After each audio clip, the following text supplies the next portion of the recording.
High বন্ধুরা, তোমরা সবাই কেমন আছো? আজকে দেখো রেডি হয়ে চলে গেছি কার্তিক পুজো দেখতে। আমাদের অনেক কটা বাড়িতে নিমন্ত্রণ ছিল, অনেক কারোর বাড়িতে যেতে হবে। তো প্রথমেই চলে এসেছি বিশ্বদার বাড়িতে, আর সেখানে এসে প্রসাদ খেয়ে নিলাম।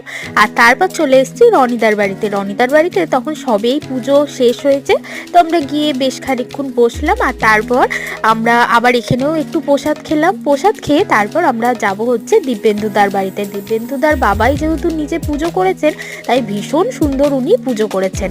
আর এখানে প্রত্যেকটা থালায় প্রত্যেকটা ঠাকুরকে একদম আলাদা আলাদা ভাবে ভোগ দেওয়া হয়েছে। তারপর আমরা দিব্যেন্দুদার বাড়িতে পোলাও আর পনির খেয়ে চলে এসেছি সৌভিকদার বাড়িতে। সৌভিকদার বাড়িতেও এসে একটু প্রসাদ খেয়ে তারপর এখানে খেতে বসে গেছি।